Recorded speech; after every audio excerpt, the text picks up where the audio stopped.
Yeah! You know, musta? Okay, so bumili tayo ng video card. Rekta sa Data Blitz. Mahal kasi sa ano? Sa mga shop dun sa... Ayun, ito pala kita. O, sakto. Please take a video. Huwag ka magalala. Take a video, upload pa natin. Tag pa natin yung Data Blitz.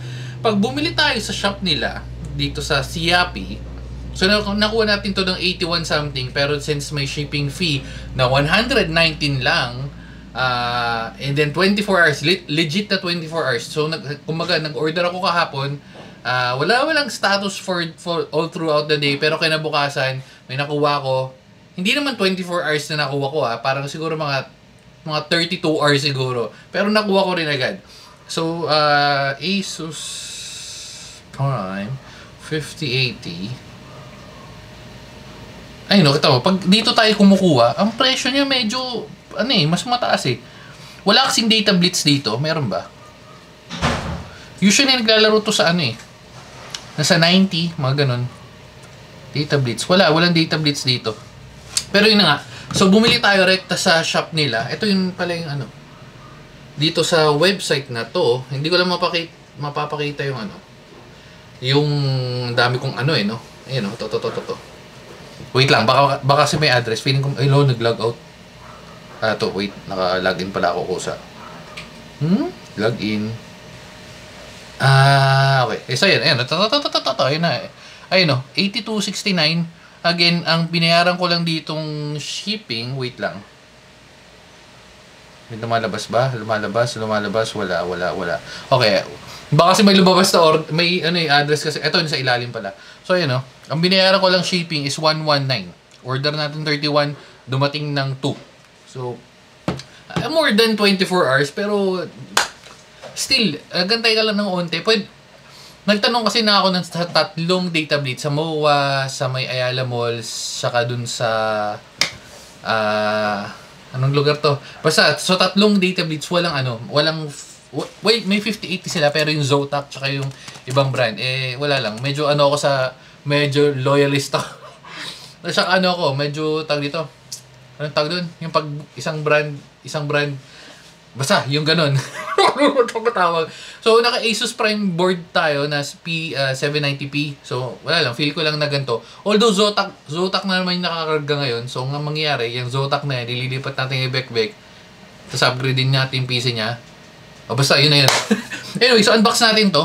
Again, mura yung kuha ko dito. Feeling ko. Kasi, again, sa mga ibang shops, naglalaro siya ng mga 88, 90, 91. So, depende. May mura nito yung non-OC, parang nasa 76 lang. Pero syempre, gusto natin OC, mas mataas yung caliber. Okay. Feeling ko malalaro ko na yung mga Wukong nang hindi pumupugak yung natin. Pumupugak. Kaya naman. Kaso nga lang naka-mid settings. Kaso pag naglalaro ko parang medyo bitin, kaya sige, upgrade na natin. Tapos, yung may video tayo sa lossless scaling, hindi ko masyado feel. So, kaya yan, napatalon na tayo dito. At isa pa pwede natin gamitin sa mga AI shades and all. So, okay. Worth it ba? Tignan natin. Bakit di 5090? Feeling ko kasi yung 5090 overkill na. Dapat hindi pa nga ako kukuha nito kasi inaantay ko yung 24GB na version nito. Medyo nainip lang tayo. Pwede naman ng 5090, parang medyo mas mahal lang siya ng onti. Although alam ko, magdadagdag lang tayo ng onti. Sige, tingnan natin yung presyo sa Data Blitz. Kasi feeling ko mura sa kanila eh. Ayan, check natin. Sabay-sabay natin malalaman. 5090. Yun unti yung dadagdag natin, 139. Yung pinakamura nila, 139. Ito, MSI, 139, 154, 190, 189. Feeling ko yun yung pinamura. Ayun, Zotac 178 nga. Feeling ko overkill na to para sa pagkagamitan ko lang. Again, hindi ko pa siya masyado may-utilize for now. Pero for sure, gagamitin ko siya kung saan man. Bakit hindi tayo nag-RTX, na AMD? Yung AMD kasi na mga video cards, gumagana naman siya sa AI pero may limited pa lang for now. Siguro pag lumabas na in the future, kahit naman Intel, ay kahit naman yung ano nila, yung proc na Ryzen, kung meron man kayong alam ko sa Linux, may mga bypass and all, pero wala lang. Ayoko lang nung maraming ginagawang kung ano-ano.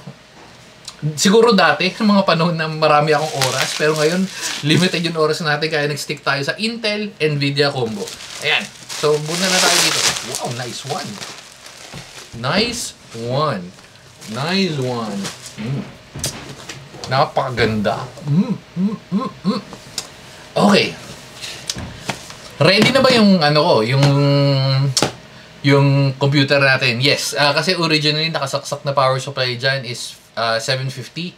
So meron tayong Seasonic Prime na 1,300 watts. Yun yung kinarga natin. So very good sa yan. So open lang natin, unboxing natin kasi sabi nga doon sa wrapper, kailangan nating naka-video. So video natin and then shoutout natin sila. Oops. Oopsie. Yeah. Sabi ko kay Bek, kakatanong ka nun. Sabi ko, parang maganda video card Sabi ko, magkano ba yun? Ganito. Hindi niya alam na, bumili na tayo. At sakto lumabas sila. Hindi, sasabihin naman natin sa kanya, in-upgrade naman natin yung PC niya. Or upgrade naman natin yung PC niya. So, pwede na. Pwede na. Napakaganda. OC 16GB, DDR7, PCI 5. Very nice.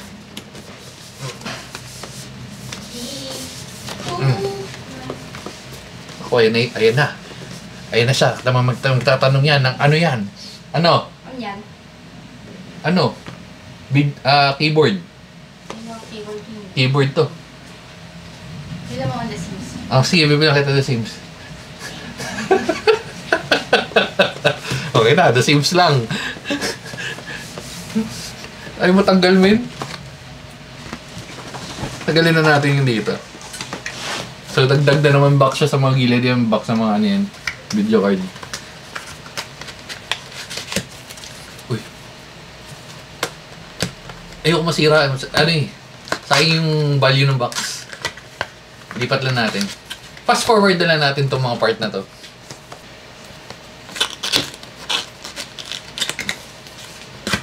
Yes. Feeling ko matatanggalin natin to.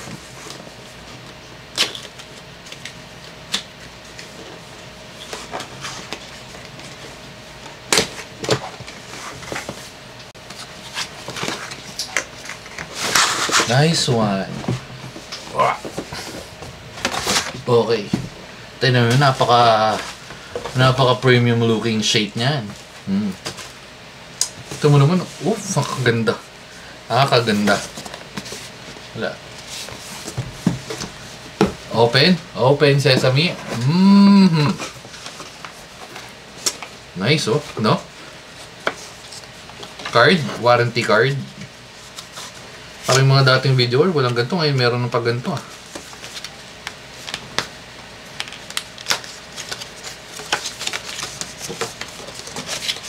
Ayan, so quick start guide. Wala na yan. Sige, okay na yan. Okay. So, wala. Hindi na natin anuhin to. Napaka basic na yan. Sasalpak na natin rekta.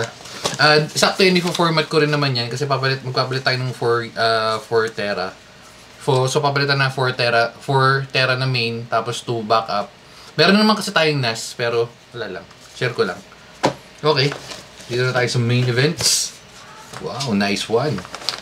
Meron na kasama ito. Hindi ko na pala kailangan bumili. Nice. Very nice. Okay, so hindi ko na kailangan bumili. Buti naman meron. Modular naman yung ano natin, yung power supply natin. So, very good. Which is nice one. Sakto na. Yan to. 2, 4, 6, 8, 10, 12. 12 pins lang pala to. Okay. Pero yan, meron ng kasamang ganito. At may kasamang... Ito feeling ko, hindi ko magagamit. Wala na, yun lang. Ito, tingnan natin kung kakailanganin. Ilang ports ba to? 12 ports. Oops, wala na. Nice one.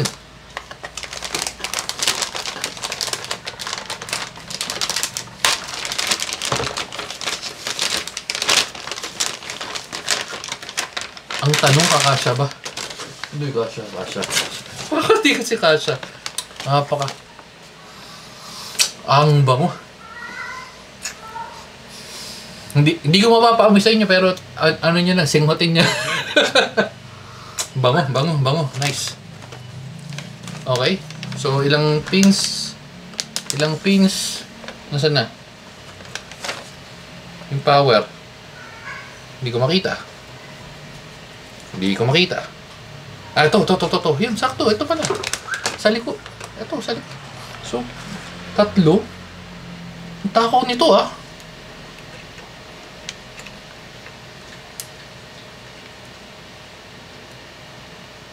Baliktad pala, si Raulo. Nice one. Ang maganda sa kanya, ang dali nang tanggalin, ang dali na nitong ano yun, no? Ka-ready na 3. Pero ang takaw nito, min. 3. Pero okay lang, again, meron na tayo naka-ready dyan. Yun lang yun, tapos mamaya na natin ito tanggalin pag ikakabit na natin. Nice one. Yan. Sinama ko lang kayo sa unboxing.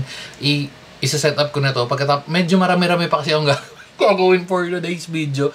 Magpo-format pa tayo, set up, tapos testing nung box. Ito, ililigpit ko na rin yan. Siguro ito na yung last video na makita nyo itong nakakalat kasi bumili na tayo ng stand yung paglalagyan. Yun lang, sinishare ko lang sa inyo na bumili tayo ng video card para sa mga AI shit and all. Ilang ports yung HDMI at DP nito. Okay, still may HDMI for for remote natin. Pero klase ko, napaka-solid, no? Napakagandang products. Ayan, dito na natin tatapusin. Sinare ko lang sa inyo. Again, mas mura sa Data Blitz. Usually, kalaban talaga ng scalper yung Data Blitz. Kasi, yung lumabas yung Steam Deck, yung lumabas yung Nintendo Switch, at yung mga iba-ibang games, kadalasan sa scalper na pupunta, di ba? Pero shoutout sa Data Blitz dahil ang baba, hindi mababa, pero, I mean, nasa MSRP kayo, no? So, maraming salamat at dahil yan, dito na natin tatapusin. Napakaganda, napakalupit. Pero pag pero for yung pag mga videos editing MacBook pa rin, solid MacBook. Wala lang. Pero baka solid na to ngayon, tingnan natin. So, wala lang. Bye na guys. Babu.